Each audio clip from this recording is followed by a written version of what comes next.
¿Cómo están? Buenas noches, estimadísimos alumnos. Espero se encuentren muy bien. Espero que les haya ido excelente en su examen. Hoy todavía está disponible, todo el día hasta, bueno, lo que queda del día. Ay, fácil, ¿no? Con el repaso que dimos. Pero bueno, quiero mostrarles ahorita un pequeño video porque les encargué, creo, el primer score, ¿sí? Y quiero que tengan bien claro cómo se contesta, porque ha habido muchas dudas. Entonces, vamos a compartirles este pequeño video antes de comenzar con la clase. ¿De acuerdo? A ver, por aquí lo tenía. Ah, ah, ah. En-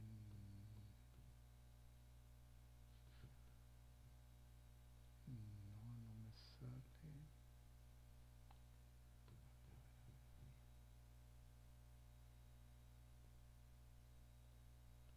Si lo veo aquí,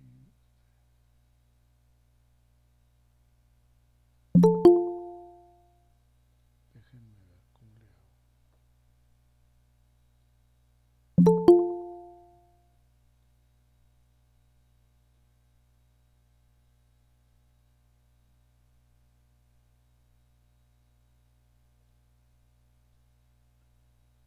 Aquí lo vamos a ver.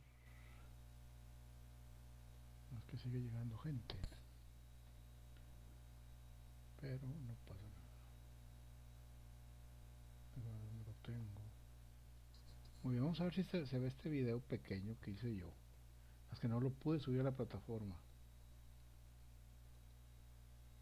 Es para que sepan cómo se contesta un score. Vamos a realizar un video para ver cómo se contesta de manera correcta un score. Se accede a él primero dando un clic. A mí, como yo soy el administrador, me sale como vista previa.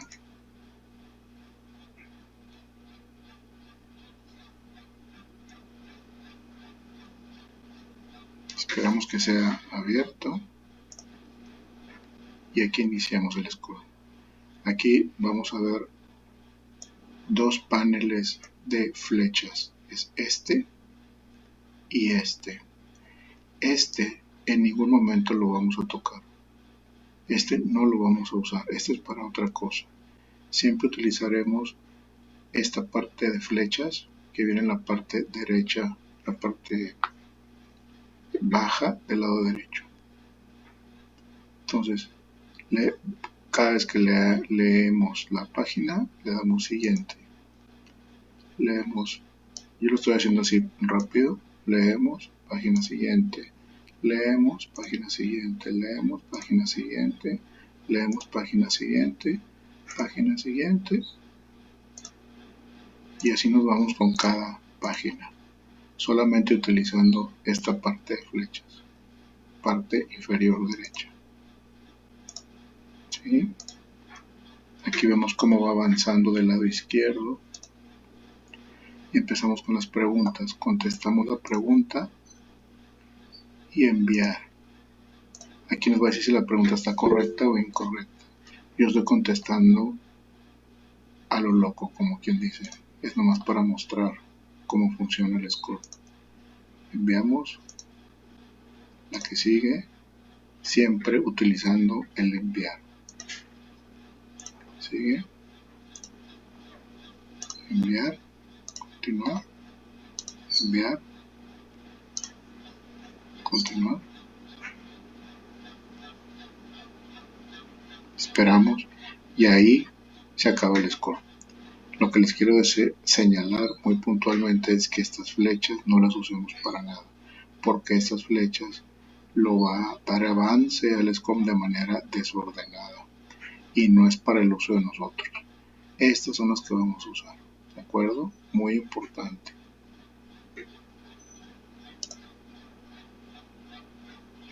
Muchas gracias, espero haya quedado claro.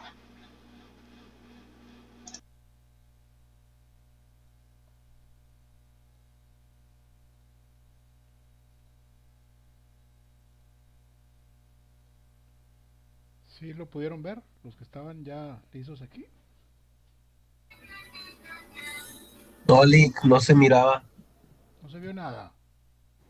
No, no se vio nada. No me digan eso. nada. No me entró. Y yo aquí, pensando que sí. A ver. Eh, ya veo a las personas. Ya lo veo, maestro. Ya me ven, ok, qué bueno. Pero quiero que vean, bueno, déjales explico. Cuando ustedes vayan a contestar el SCORM que les puse por ahí de tarea, al momento de abrir el SCORM se abre una pantalla, ¿sí? Y donde viene cada hoja. Entonces, la primera hoja tiene un desplegado de flechas en la parte inferior derecha, obviamente a su derecha, ¿no? Y dice siguiente, siguiente. Ustedes leen la página y le dan siguiente, la que sigue, siguiente, la que sigue y todas hasta el final, ¿sí? Van a ver que en la parte central de la pantalla, en la parte central de abajo, inferior, hay otras flechas. Esas no las vamos a utilizar para nada. Esas no son para nosotros, ¿sí? Si ustedes utilizan esas fechas, el avance del SCORM se va a hacer de manera desordenada, ¿sí? Preguntas y todo lo que va a ser todo desordenado y ustedes pues se van a confundir, ¿sí? Entonces siempre, siempre en todos los scores vamos a utilizar las flechas o los botones que están en la parte inferior derecha, ¿sí?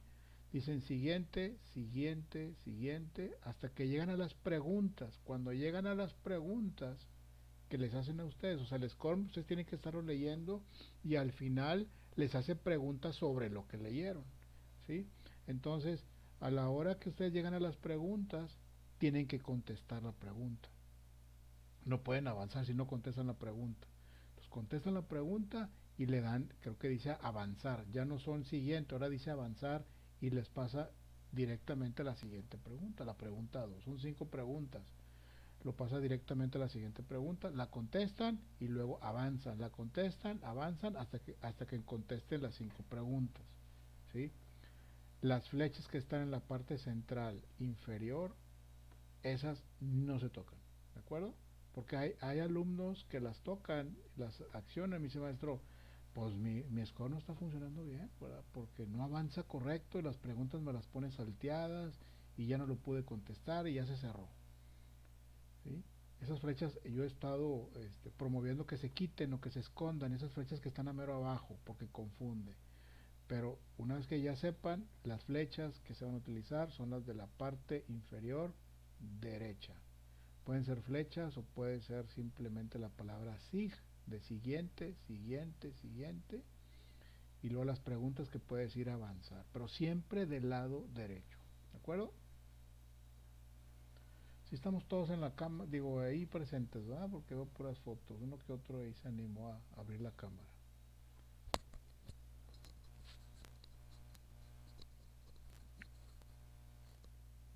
Muy bien, muy bien.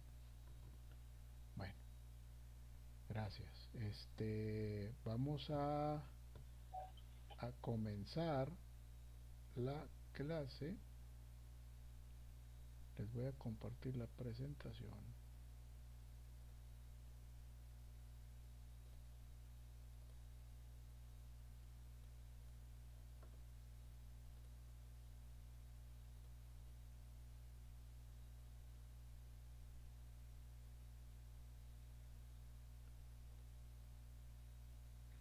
Muy bien. Vamos a ver dos temas el día de hoy, los problemas fundamentales del derecho de familia, problemas fundamentales del derecho de familia y los conceptos jurídicos fundamentales del derecho de familia.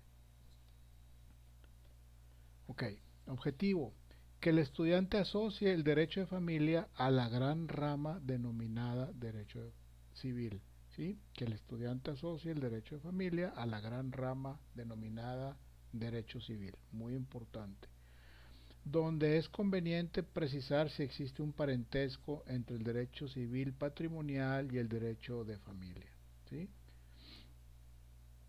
En el capítulo 1 de este tema vamos a ver los problemas lógico, sociológico y ético del derecho de familia. Y en el capítulo 2 el problema político, patrimonial, teleológico y axiológico del derecho de familia.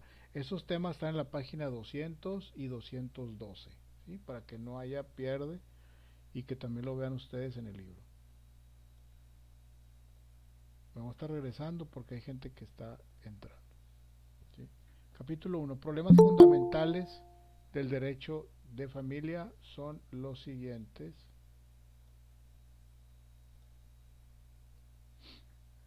Los problemas fundamentales del derecho de familia son los siguientes: el problema lógico, el problema sociológico, el problema ético, el político, el patrimonial, el teleológico y el axiológico. ¿Qué es el teleológico? Finalidad de la norma, origen y propósito, la causa final, ¿sí? Ahorita lo vamos a ver más a detalle. El axiológico es el estudio de los valores jurídicos en la creación y aplicación de las normas jurídicas. El problema lógico tiene por objeto definir el derecho de familia para fundar su autonomía, definiendo al derecho de familia como una gran fuente de derecho entre el derecho público y el derecho privado. Se define el derecho de familia como derecho privado. ¿Por qué derecho privado? Porque tiene que ver con nosotros, con las personas, no con una institución, no con una escuela o con una paraestatal de gobierno. Tiene que ver con nosotros, ¿sí? Por eso pertenece al derecho privado. Todo lo que pertenece a nosotros es de derecho privado: las herencias, la muerte, el divorcio, el matrimonio, el nacimiento, todo eso es de derecho privado. Y todo lo que hacemos nosotros como personas, contratos de arrendamiento, firmar créditos, compra-ventas de casas, habitación, de autos, todo eso es derecho privado. Pero ¿quién le dio la forma? ¿Quién le dio el marco legal para que esto funcione como debe de ser? Pues el derecho público, o sea que el Estado, ¿sí? Entonces por eso no podemos desvincularnos totalmente del derecho público del Estado, porque el derecho es el que genera las normas o hace las leyes para que el derecho público funcione correctamente. Por eso le llama problema lógico, porque aquí dice: tiene por objeto definir el derecho de familia para fundar su autonomía. Para fundar su autonomía. No puede ser posible fundar la autonomía en el derecho de familia porque siempre va a intervenir el Estado. Siempre tiene que intervenir el Estado. Acuérdense que siempre les he dicho que el vivir de las personas no hay ningún problema. Siempre se va del día a día de una manera adecuada: la familia, la fiesta, el nacimiento, las celebraciones, el matrimonio, los divorcios, y ahí se va. El tema es cuando hay problemas. El tema es cuando hay problemas en la familia, ¿sí? Cuando no hubo un testamento, cuando muere alguien no hubo un testamento, por ejemplo, cuando alguien muere y no lo encuentran, por ejemplo, o simplemente muere en un hospital público, ¿sí? Cuando no se cumplen las cláusulas de un contrato de arrendamiento entre dos particulares. Entonces, cuando hay esos problemas, ¿qué pasa? Entra el Estado, entra la ley que generó el Estado para eso. Entonces, por eso habla de problema lógico, porque en mi opinión es difícil que el derecho de familia sea totalmente autónomo, ¿sí? Por esa situación. La diferenciación más clara será que el derecho público son todas las normas que tienen por objeto estructurar al Estado, definir sus órganos y sus funciones, las relaciones entre los mismos o con los particulares, así como las que se originan entre los diferentes estados de la comunidad internacional, tienen que ser normas de derecho público, ¿sí?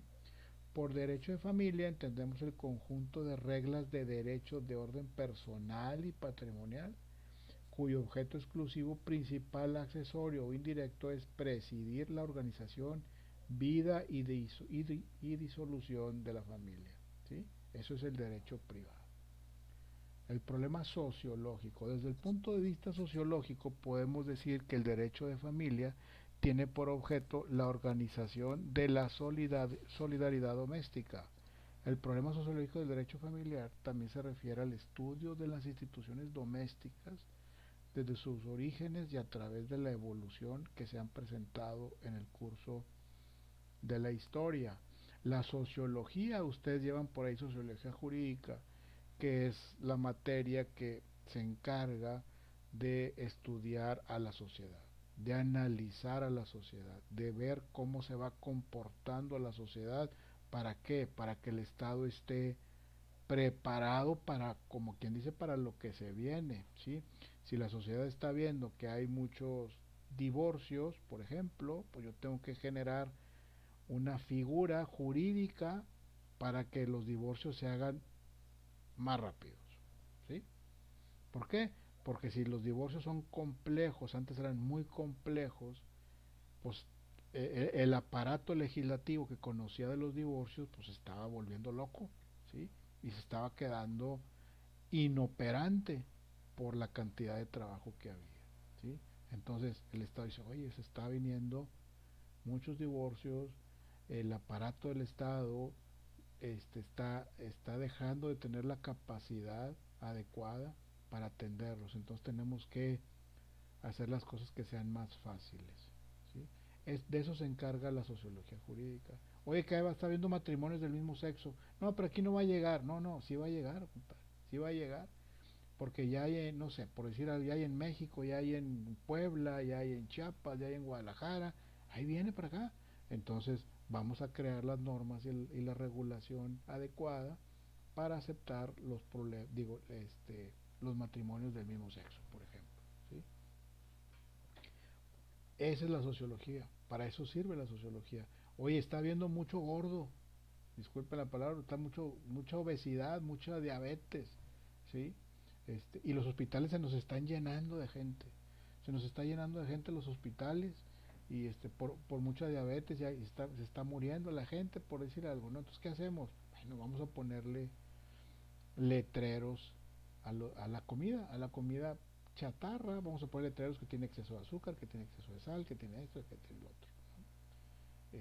Y vamos a hacer campañas para prevenir la diabetes, ¿sí? Y problemas del corazón y problemas de muchas cosas, ¿no? La obesidad, etcétera, ¿no? Para eso es la sociología.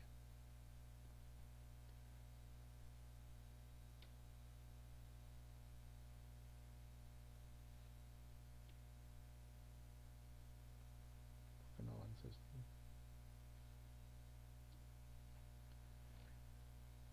En todo tiempo ha sido y es la familia, como se ha dicho tantas veces, la verdadera célula de la sociedad, base y piedra angular del ordenamiento social, no sólo porque constituye el grupo natural e irreductible que tiene por especial misión la de asegurar la reproducción e integración de la humanidad a través de las generaciones y de los siglos, sino además porque es en su seno donde se forman y desarrollan los sentimientos de solidaridad, las tendencias altruistas, las fuerzas y virtudes que necesita para mantenerse saludable y próspera la comunidad política. En todos los gobiernos de todos los países, esto es válido, esto es lo que le estamos diciendo. La familia es la base, la célula fundamental de toda sociedad, ¿sí? Si hay un alto grado de desintegración familiar, o si hay un alto grado de desinterés por permanecer en familia, sin duda, esa sociedad o ese país o esa ciudad tendrá un montón de problemas, ¿sí? Entonces, al momento de que el Estado detecta que no hay integración familiar, ¿sí? Que hay mucha pobreza, que hay muchos divorcios, que hay muchos niños huérfanos, es un indicador de una sociedad que se está degenerando, por decirlo de alguna manera. Entonces, son los observadores de la sociedad los que determinan este tipo de cosas, ¿no? El problema ético Este problema. En este problema tratamos de determinar la influencia de la moral en la organización jurídica de la familia, tratando de diferenciar el derecho de la moral, precisando la intervención que tiene la moral en las diversas instituciones del derecho familiar. Cabe señalar que la moral es influyente muy importante del derecho penal y el derecho de familia. En las demás disciplinas, como el derecho procesal, en el administrativo, en el constitucional y en el mercantil, se advierte cada vez menos la intervención de la moral en los problemas jurídicos. En el derecho familiar iremos comprobando que un concepto ético sirve de base para la celebración del matrimonio, de tal manera que este no es solo un contrato como dice el Código Civil, sino una forma de vida moral permanente entre los consortes, tanto en sus propias relaciones como en la educación de sus hijos. Ese es el objetivo del matrimonio, el objetivo de la familia y el objetivo de una buena sociedad. Nos queda a nosotros analizar cómo estamos, ¿sí? Cómo estamos en la sociedad, cómo están nuestras familias, y si nosotros pensamos que la sociedad está, vamos a decir, de la fregada en general, pues hay que voltear a ver a nuestras familias y cómo estamos haciendo las cosas, ¿sí? Porque de ahí, como dice aquí, es el núcleo, es la célula y base, piedra angular del ordenamiento social, que la familia. Entonces, vale la pena analizarnos y ver cómo andamos en esa situación.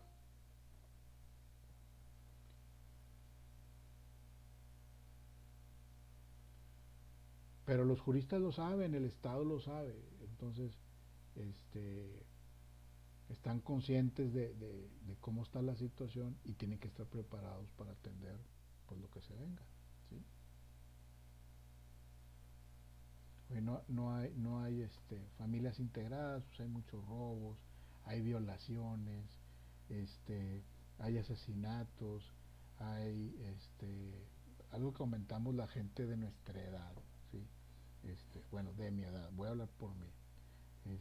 Estábamos mi esposa y yo viendo un partido de uno de mis hijos hace tiempo pues en el colegio, y estábamos mi esposa y yo sentados así en una banca, y más abajo estaba una pareja de chavos muy jóvenes y estaban platicando ellos ahí, pero con unas palabras, con un vocabulario que te quedas impresionado. Y no me asusta, el tema es que lo que me asusta es que no les importaba que estábamos nosotros ahí como personas mayores, entre comillas, no les importaba.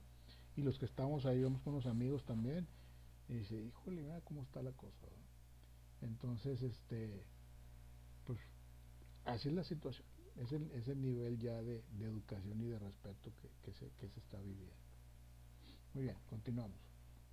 Sin admitir la idea religiosa de que el matrimonio sea un sacramento para el derecho, es evidente que la ley toma en cuenta fundamentalmente el aspecto moral de la institución, a fin de que no sólo se realice la función biológica de la perpetuación de la especie, sino para que también exista una comunidad espiritual entre los consortes que permita a su vez cumplir con los deberes de vida en común, fidelidad, asistencia mutua y socorro que imponen el derecho y la moral, ¿sí?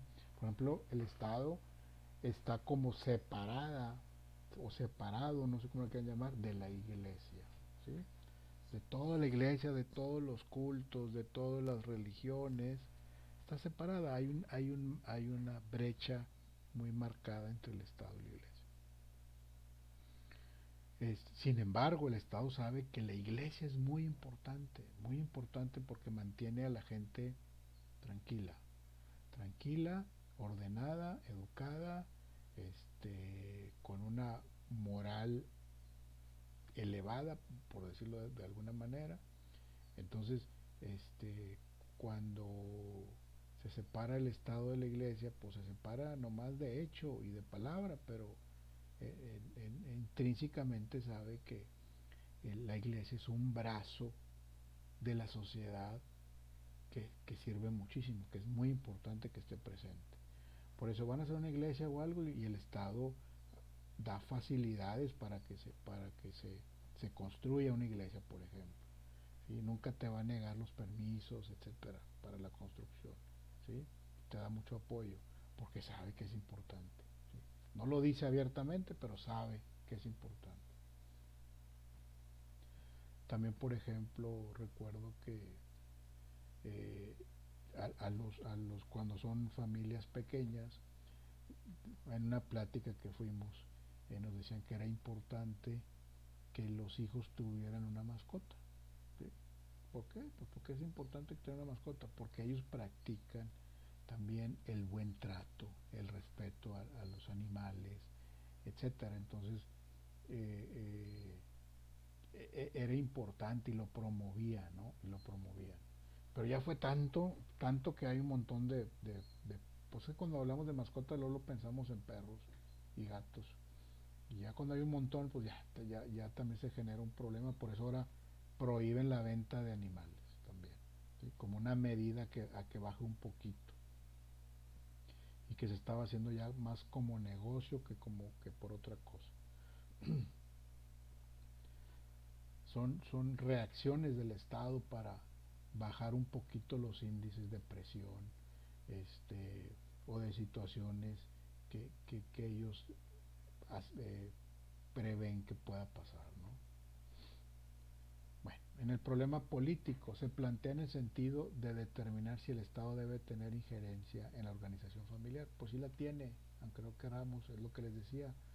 El Estado está listo para cuando está la familia, bien, si la familia está bien conformada, ¿sí? este, con los hijos, la esposa, el marido, etcétera, etcétera, y si no hay tema, no pasa nada. Pero cuando uno muere, cuando hay un accidente, cuando se divorcian, cuando el tema de las herencias, el matrimonio, todo eso, pues tiene que intervenir el Estado con su aparato legislativo para darle forma, para darle marco legal a eso, ¿sí? Que los hijos cuando nazcan que se registren, que si nació vivo, el nacido vivo, el acta de nacimiento, el acta del registro civil, la credencial del lector, etcétera. Entonces, obviamente interviene el Estado.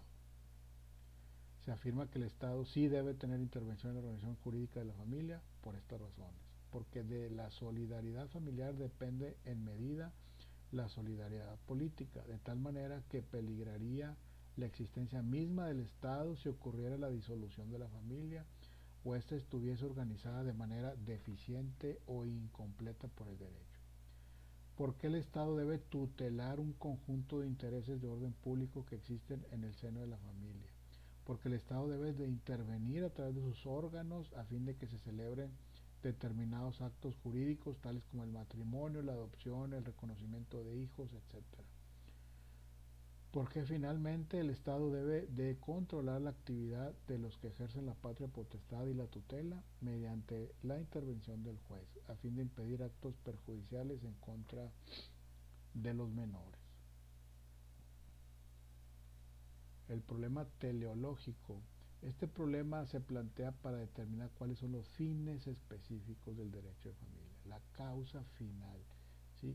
Nos importa mucho no desenfocar o no desviar la atención en la causa final que queremos, ¿sí? Que es mantener una familia unida, ¿sí?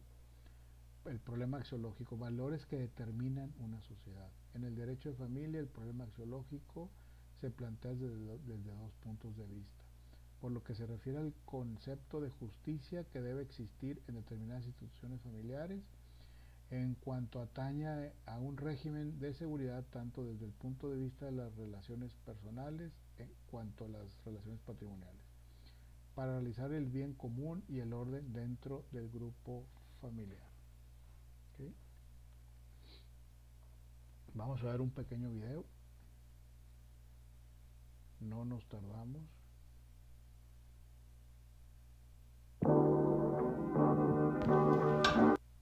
Dura un montón, pero voy a usarlo nomás 5 minutos. ¿Okay? Profesor, no estamos viendo el video, solamente Sí, está la presentación. sí, es que todavía no lo empiezo, permítame tantito. Ok, sí, perdón. No hay cuidado, no hay cuidado. salgo yo aquí del aire, tantito, mi micrófono lo apago, salgo yo también. Voy a poner aquí el video.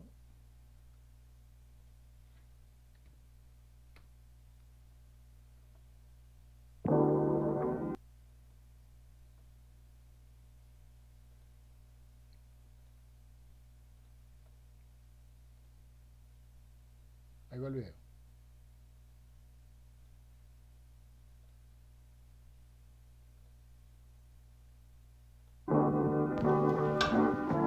Los problemas fundamentales del derecho de familia son los siguientes: el problema lógico o de definición, el sociológico, el ético, el político, el patrimonial, el teológico y el axiológico.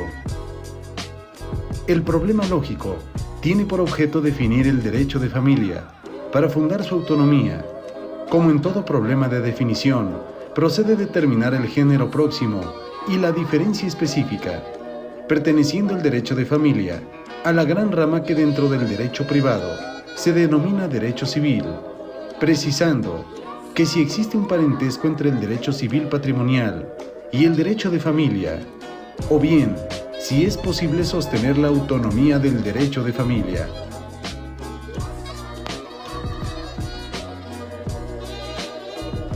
El derecho de familia hoy en día pertenece por entero al derecho privado y es una rama que ha logrado su autonomía propia.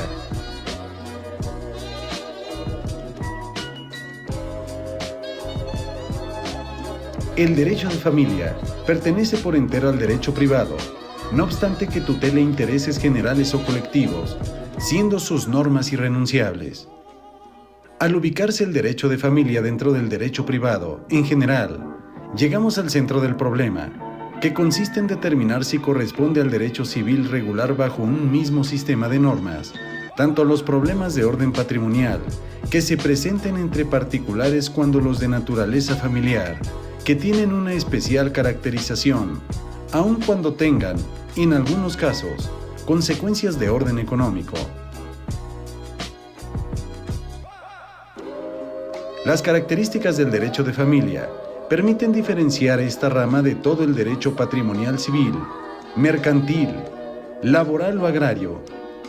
En estas manifestaciones existe el dato común de que el ordenamiento jurídico regulará todo lo relacionado con intereses patrimoniales, atendiendo a las características del derecho de familia, tanto por lo que se refiere a su aspecto no patrimonial, cuando por lo que atañe a su carácter de estatuto imperativo, irrenunciable, fuera del campo de la autonomía de la voluntad, e integrado por normas de indiscutible interés público y superior, debiendo separarse del derecho civil patrimonial, para integrar una rama autónoma dentro del derecho privado. Julián Bonecase definía el derecho de familia como el conjunto de reglas de derecho de orden personal y patrimonial, cuyo objeto exclusivo, principal, accesorio o indirecto es presidir la organización, vida y disolución de la familia. En esta primera caracterización de las normas jurídicas que organizan a la familia, se clasifica la mayor parte de las reglas relativas al matrimonio, a la paternidad y a la filiación. El distinguido jurista italiano Antonio Sicu, profesor de Derecho Civil en la Universidad de Bolonia, sustentó una teoría interesante respecto a la naturaleza del derecho de familia, dándole en ciertos aspectos un carácter de derecho público, sosteniendo en su obra, denominada La Filiación, que el derecho de familia se considera generalmente como una parte del derecho privado, y este suele dividirse en 4 especiales: derechos reales, derechos de crédito, derechos de familia y derechos de sucesión, a las que se antepone una parte general que contiene la exposición de los conceptos y principios comunes a todo el derecho privado.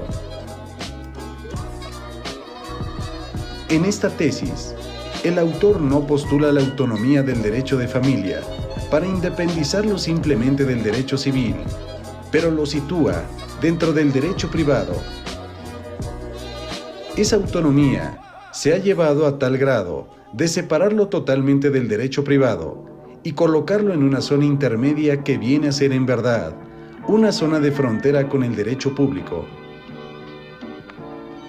En la primera parte de su obra, se dedicó a la comparación entre el derecho familiar y el derecho público, estudiando en el primer capítulo el derecho público y el derecho privado, mientras que en el segundo se ocupó del estudio del derecho familiar.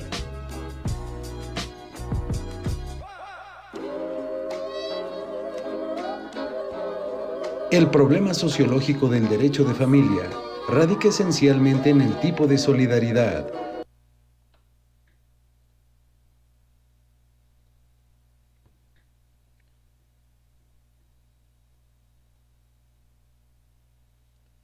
Ya porque dura mucho y pues no, necesitamos todavía seguirle. ¿Alguien quería decir algo? ¿Alguien levantó la mano o no? Siempre no. Está claro, ¿no? Lo que vimos. Todo lo que implica una familia y lo importante que es para la sociedad, ¿sí? Y el Estado sabe y está listo para atender cualquier situación que se presente, ¿sí? Pero ese es el mensaje que quiero dar y que tomen en cuenta y que lo piensen. Lo importante de la familia. Bueno, vamos a continuar. Esto no se acaba hasta que se acaba.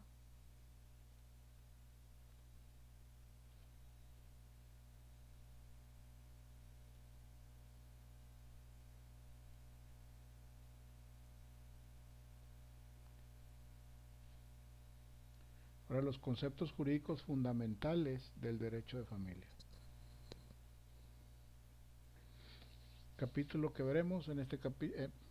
Los temas que veremos en este capítulo son los sujetos del derecho de familia, página 227, objetos del derecho familiar, página 230, supuestos especiales del derecho de familia, 244, consecuencias del derecho familiar, página 250, y relaciones jurídicas del derecho de familia, página 252.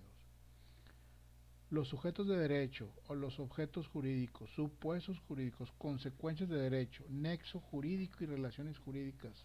Vamos a explicar cada uno de ellos, ¿sí? Sujetos del derecho familiar, fundamentalmente los parientes. ¿Quiénes son los sujetos del derecho familiar? Los que están sujetos propiamente a un derecho familiar. Estos son los parientes por consanguinidad, los de sangre. Acuérdense que dijimos que los parientes por consanguinidad son nuestros hermanos, mi hermana, mi hermano, los parientes de sangre, ¿sí? Consanguinidad significa sangre. Afinidad o adopción, los de afinidad son mis cuñados, mis cuñadas, etcétera, ¿sí? O adopción. Los cónyuges y las personas que ejercen la patria potestad o tutela, también los concubinarios, ¿sí? Los que viven en concubinato también son están sujetos al derecho de familia. Los parientes. La categoría de parientes es esencial en el derecho de familia por la diversidad de consecuencias jurídicas que se presentan. ¿Cuándo es importante el parentesco? ¿Cuándo es importante saber o levantar la mano y decir yo soy pariente de tal persona? ¿Cuándo es importante hacer eso? ¿Alguien me puede decir? A ver, Eliezer, levantó la mano, no, siempre no. ¿Quién me puede decir cuándo es importante el parentesco, los parientes? ¿Cuándo? ¿Cuándo se hace esta parte importante? A ver, Lorena de la Rosa. Buenas noches a todos. Buenas noches. Bueno, yo pienso que, por decir, en el caso de una herencia, Exacto. cuando una persona, por decir, no tuvo hijos, pero tiene sobrinos, tiene hermanos, tiene pues tíos, alguien que pueda reclamar esa herencia. Exacto, muy bien, correcto. Gracias. De nada. Dali Cano, ¿quiere decir algo? Sí, ahí mismo sobre lo mismo de que cuando es importante, cuando hay casos o sucesos donde un menor queda sin la tutela de un padre o ambos progenitores por alguna muerte, accidente o alguna situación, también se busca algún pariente o algún familiar cercano para seguir delegando responsabilidades. Es correcto, muy bien. Ahí es cuando es importante el parentesco. Mientras no pasa nada, somos primos, somos cuñados, mi cuñada, etcétera, y mis hermanos, y no pasa nada, ¿sí? Pero cuando hay una muerte, en el tema principal es cuando es en ese suceso que hay una muerte, y cuando no hay testamento, que no se hizo testamento, que no derivó de esa muerte un testamento. Entonces, el juez en automático, cuando se inicia el proceso, a ver quiénes son los parientes, ¿sí? Ahí es donde se hace importante el parentesco. ¿Quiénes son los parientes? Los parientes más cercanos son los que tienen más derecho que los más lejanos. Entonces, ahí mero. Y como dice la compañera Dali también, cuando hay un tema, a mí no me pasó, pero muy cerca, un buen amigo, sus papás, al hacer un juicio testamentario, correcto, sus papás en un viaje mueren los dos, ¿sí? Un accidente, mueren los dos, y se quedan ellos chicos. Estábamos en la prepa, y él era el mayor, todavía dos más abajo. Entonces, bueno, pues, ¿quiénes son los parientes más cercanos de estos muchachos, ¿verdad?, que se quedaron sin padres? Pues ahí se quedó un hermano, un tío de ellos con ellos, y ahí, etcétera, ¿no? Pero ahí es cuando se hace importante este tipo de cosas, ¿de acuerdo? Continuamos. Cónyuges. La calidad de consorte, ¿saben qué es cónyuge? ¿Saben qué significa cónyuge? El esposo, la esposa. Exacto, exacto. Pero ¿por qué cónyuge? ¿Por qué la palabra cónyuge? Cónyugo, cónyugo. Ana Cecilia, ¿qué decir? ¿Porque no están casados? No, porque precisamente porque están casados. El cónyuge viene, a ver, Eli López. Sí, maestro, porque conyugo quiere decir que llevas como un freno, bueno, eso sí entiendo yo, como que es algo que, no sé, que de propiedad. Pues sí, puede ser, puede ser. Eli López, Dalicano. Sí, ahí, según yo entiendo, el término cónyuge, que se deriva, como usted dijo, de cónyugo, es cuando van dos, pero van a la par, haciendo lo mismo, o como diríamos en un lenguaje más, como que jalando parejo. Exacto. Sí, básicamente, Maestro, dígame. pero estén casados o no casados legalmente, igual se sigue diciendo cónyuge. No, tienen que estar casados. El término Ah, cónyuge ok. son los esposos. Cónyuge viene del yugo. ¿Han visto los toros que van caminando y tienen un barrote en medio? Eso es lo que iba a comentar, Es sí. lo que iba a comentar, América, sí. Exactamente, cuando van los toros en una carreta, lo que les ponen en medio y que los une, ese es el yugo. Exactamente. Por eso se llama cónyuge, ¿sí? Ya, era un intermedio musical nada más. Ahorita vamos a continuar.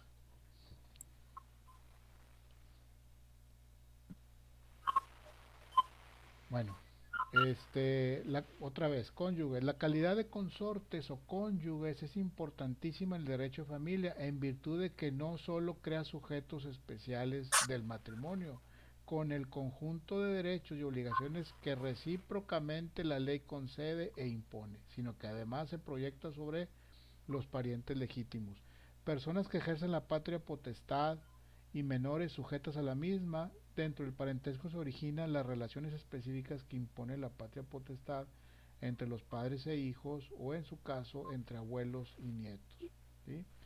Tutores o incapaces. La incapacidad de ciertos sujetos menores no sujetos a patria potestad y mayores de edad privados de inteligencia o afectados en sus facultades mentales.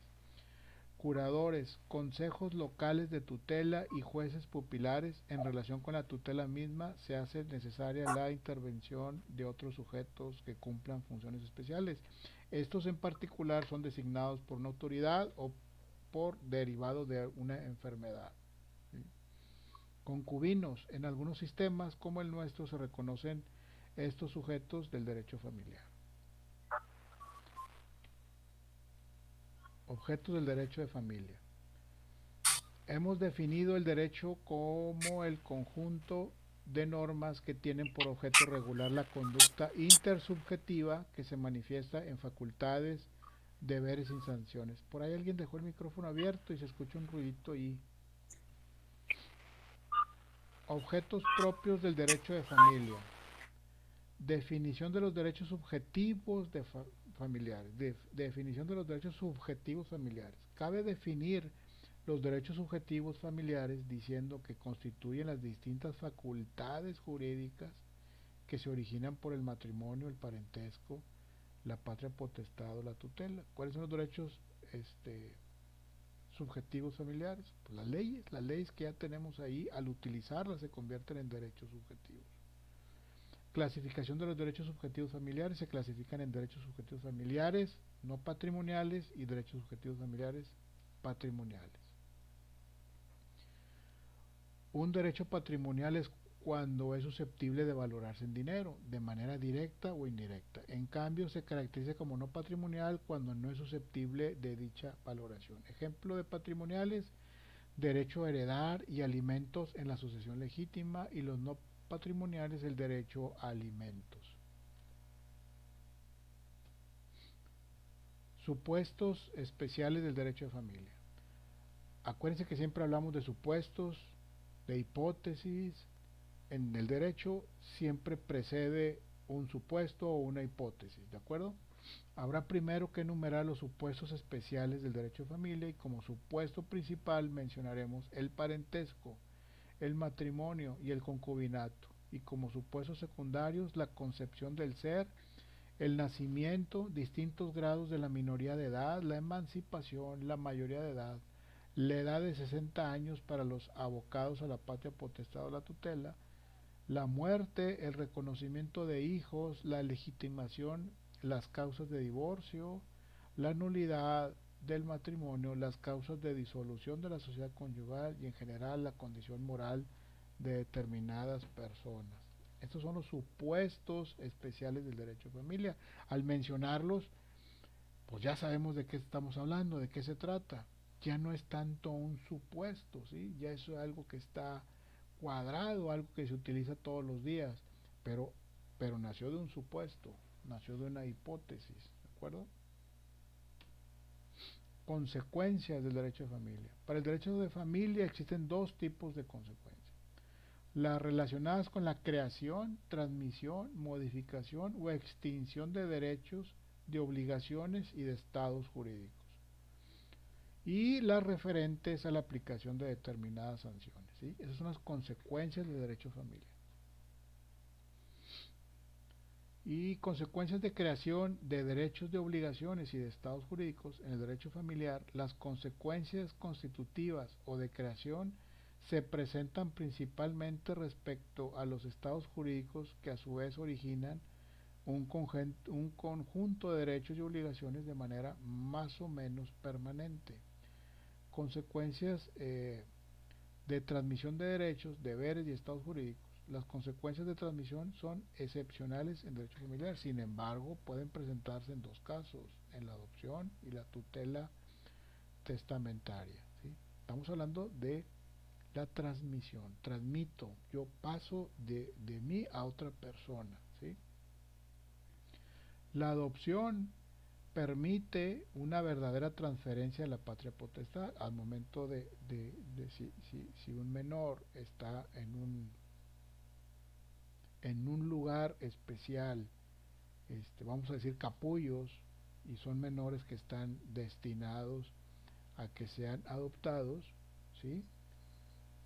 Ahí están, pero al momento de que un matrimonio logra adoptar uno de esos niños, pues hay una transferencia, una transmisión de la patria potestad. Antes la patria potestad la tenía propiamente capullos, por decirlo así, hablando de una institución, y pasa esa patria potestad, o la transfiere esa patria potestad a unos particulares, ¿okay? relaciones jurídicas del derecho familiar. Son aquellas vinculaciones, relaciones jurídicas, son aquellas vinculaciones de conducta que se constituyen por el parentesco, el matrimonio, el concubinato, el divorcio o la patria potestad o la tutela.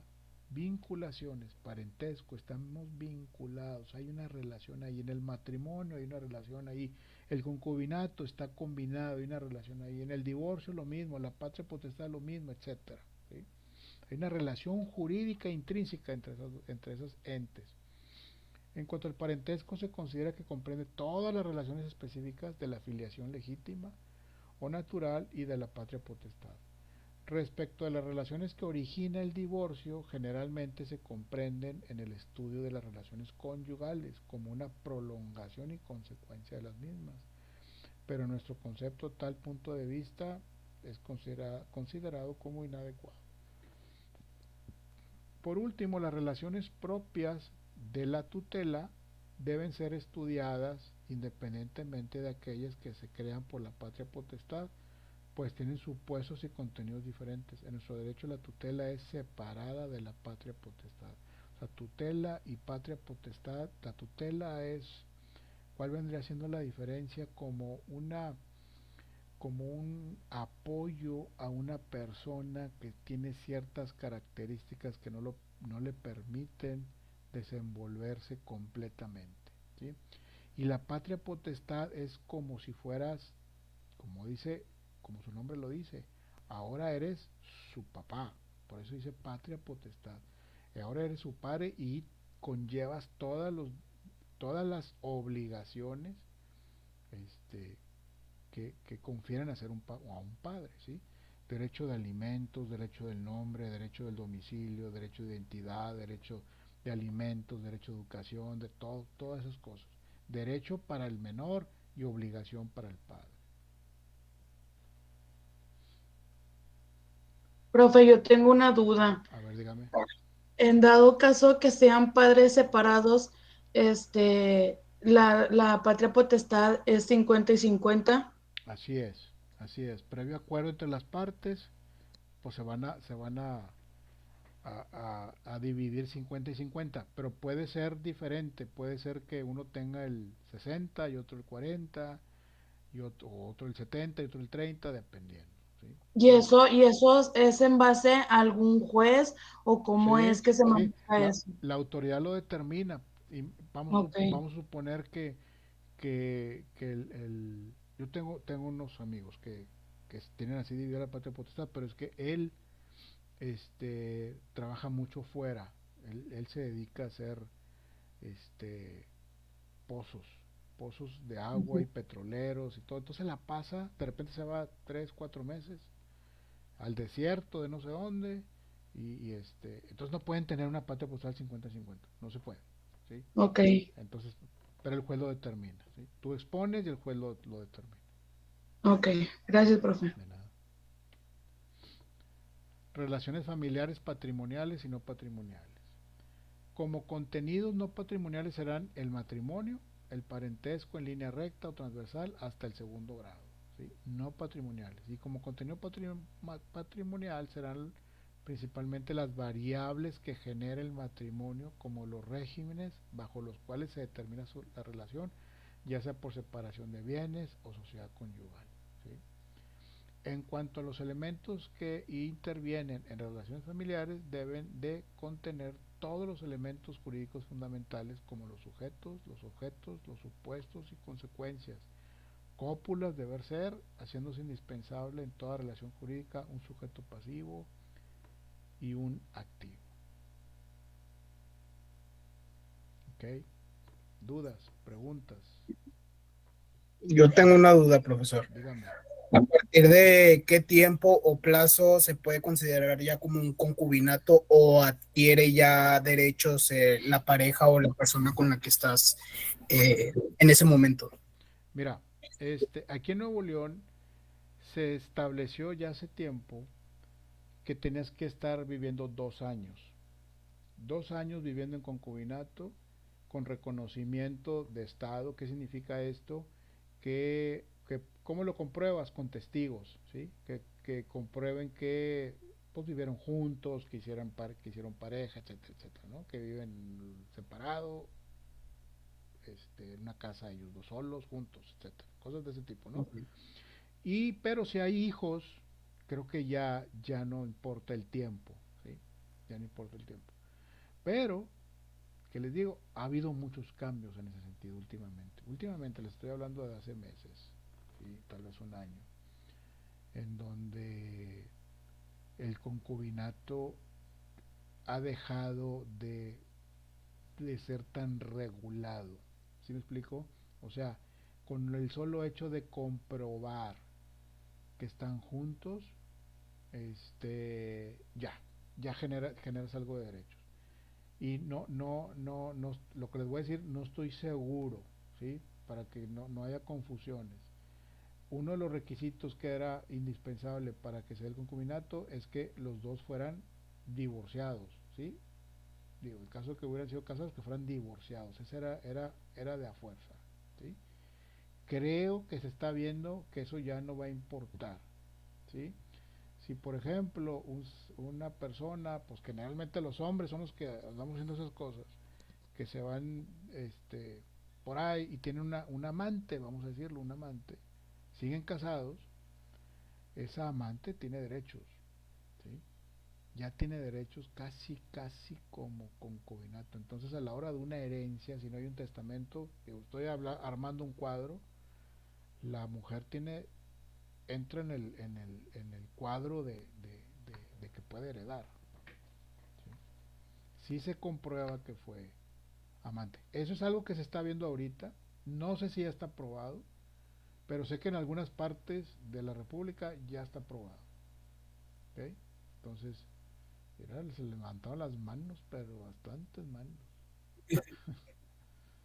A ver, Justo esa era mi otra pregunta, pero ya me la resolvió sobre si estando en concubinato y estando en matrimonio tenían el mismo derecho, se puede decir, pero creo que ya quedó. Exactamente. Ok, gracias, profesor. Al contrario. Profe, entonces, A ver, si yo viví, alto. A ver, Brenda Salazar, es que levantó la mano Brenda. ¿Siempre no? Bueno, tengo a Eli López. Si quieren hablar, levanten la mano. Eli López. Oiga, profe, yo tengo una duda, mi caso muy particular. Okay. Yo me divorcié hace 7 años, Okay. ¿sí? Mi marido tiene como un año de vivir con una persona, o mi ex marido, y hay una casa de por medio donde nosotros no entró esa casa en la separación de bienes, está a nombre de los dos y se compró pues hace muchos años, yo creo que unos 20 y tantos años. Okay. Ahora quieren vender esa casa. Uh-huh. Ella se supone que no tiene derechos, más que mi ex y yo. ¿Es así?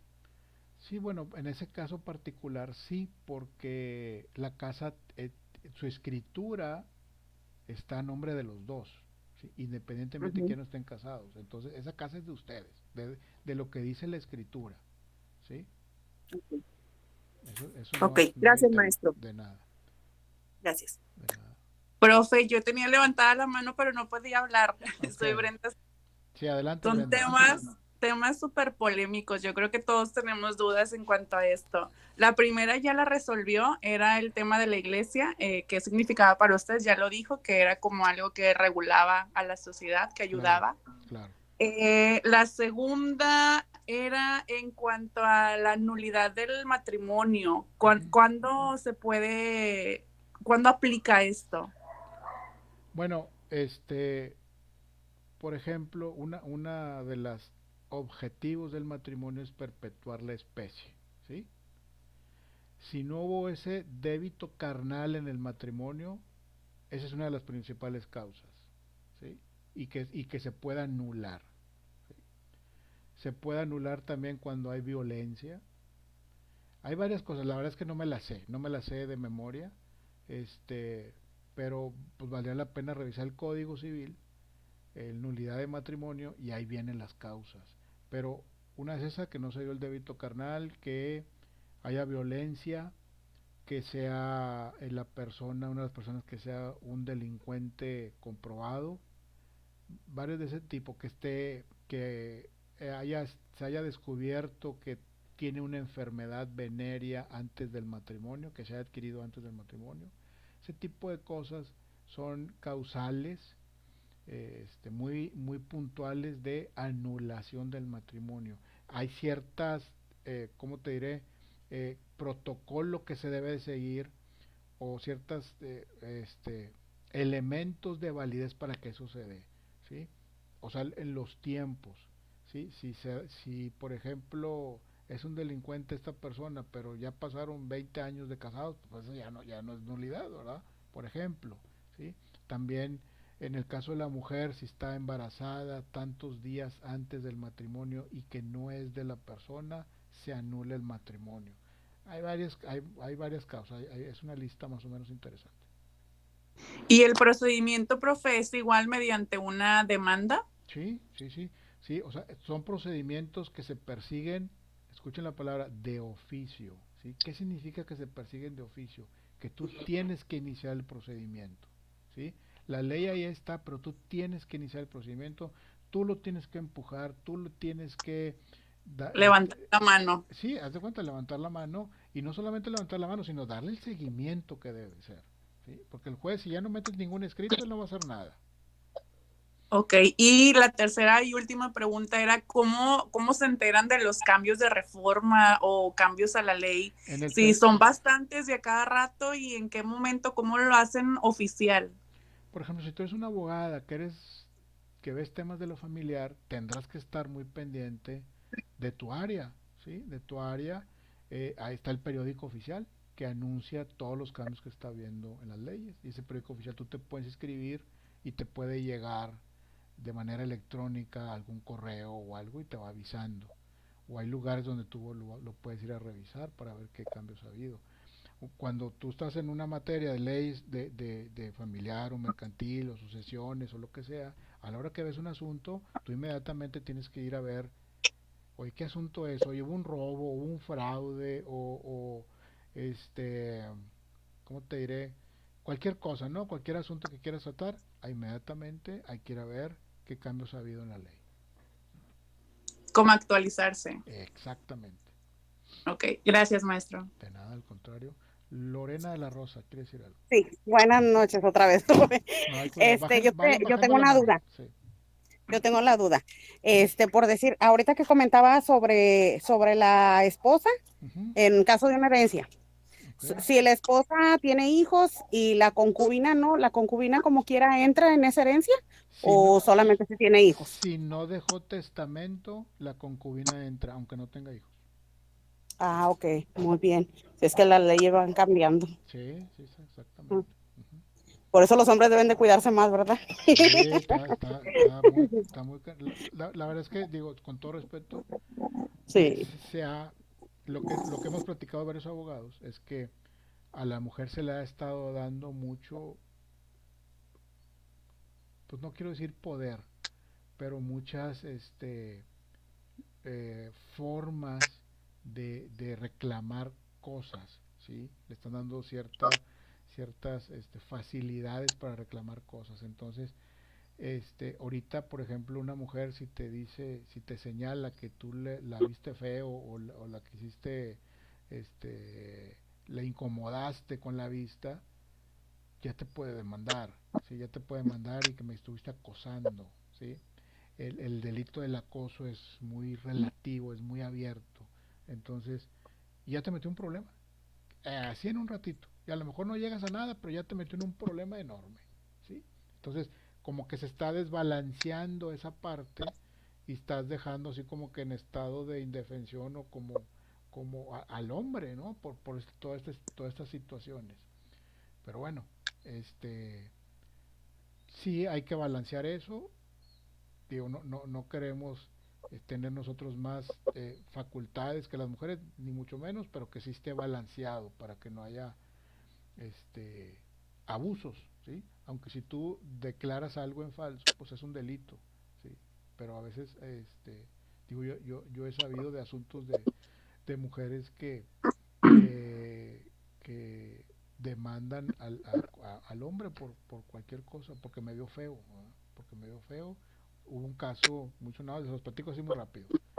En un elevador, dos compañeros de trabajo, no sé qué pasó, él casado, ella casada también, sale del elevador y ella va y se queja a recursos humanos y todo porque él la vio feo, ¿no? A ella dentro del elevador nadie vio nada, ¿verdad?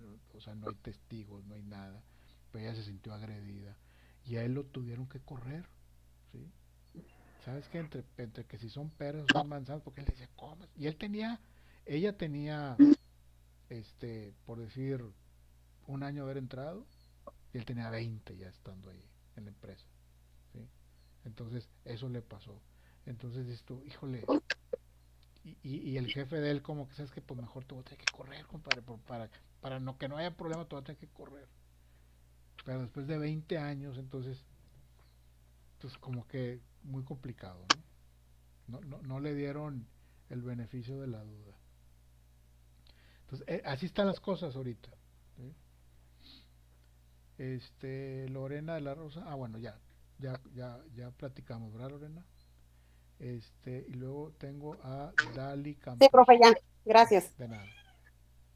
Dali Cano, perdón.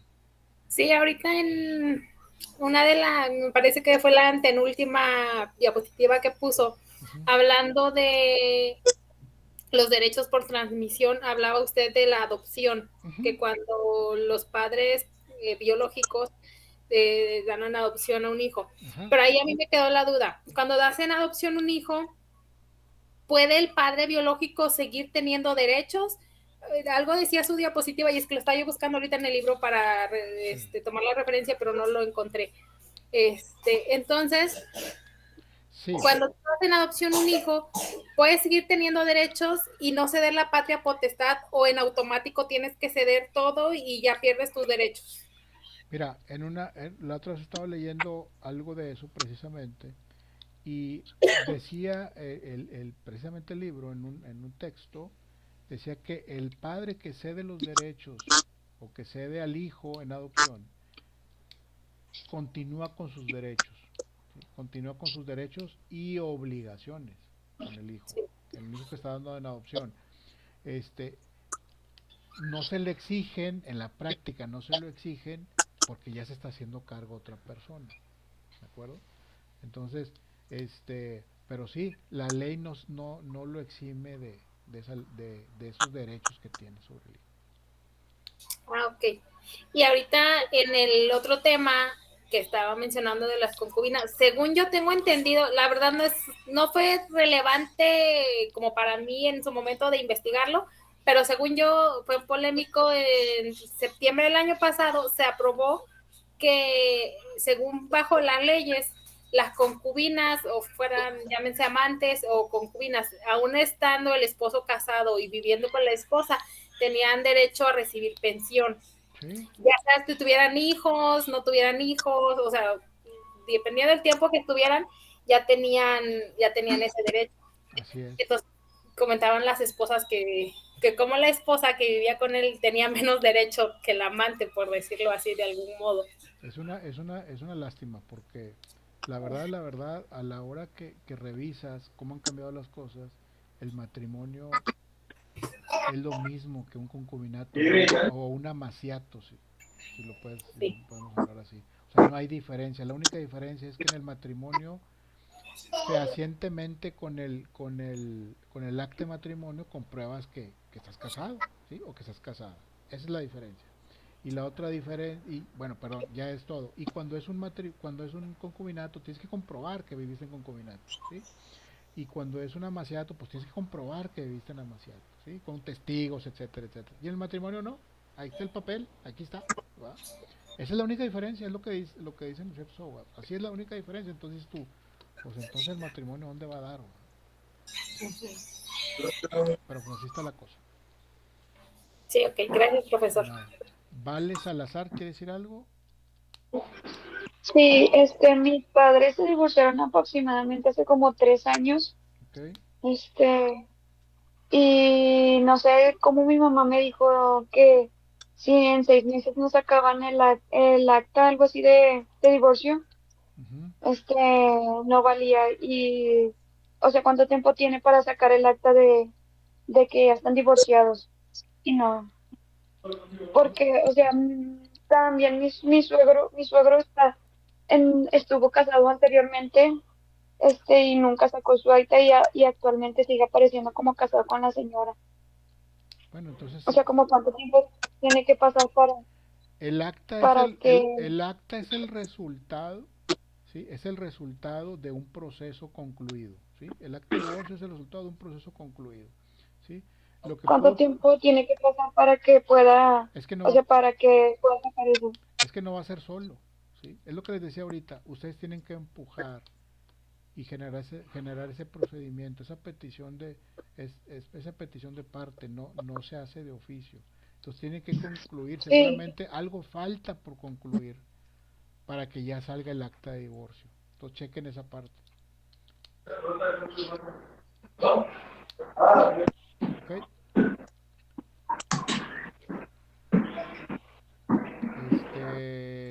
Sigue Alicia Vega. Sí, buenas noches, profesor. Buenas noches. Ya para Sí, terminar, sí, y luego sigue Itari. sí, Ok, ajá. adelante.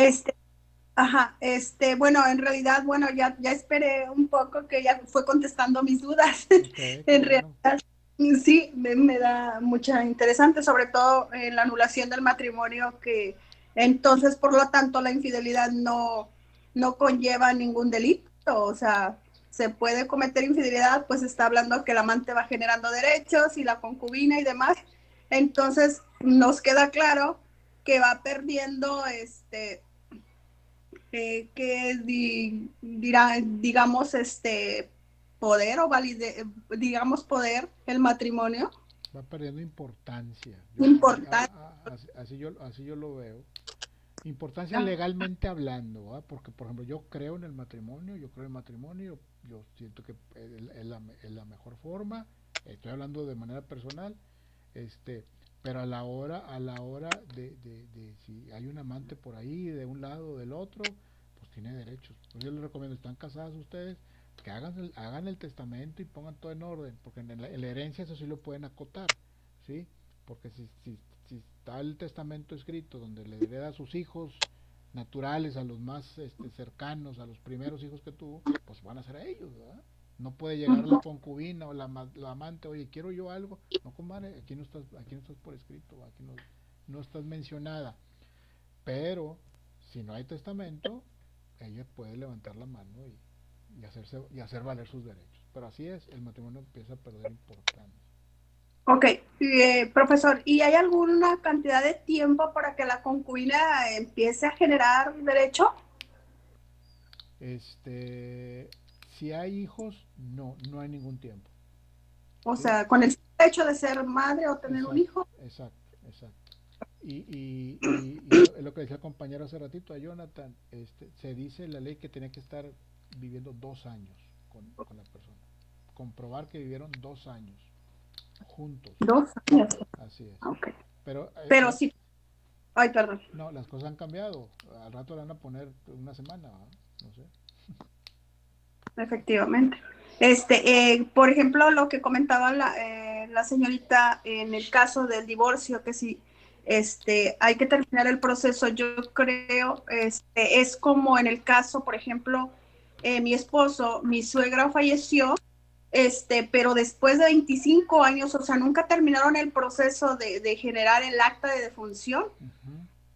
Después de 25 años que lo necesitó para poder llevar a cabo el proceso de la herencia y cosas así, se tuvo que hacer un juicio comprobable en el cual fue complicado porque hasta el hospital había desaparecido.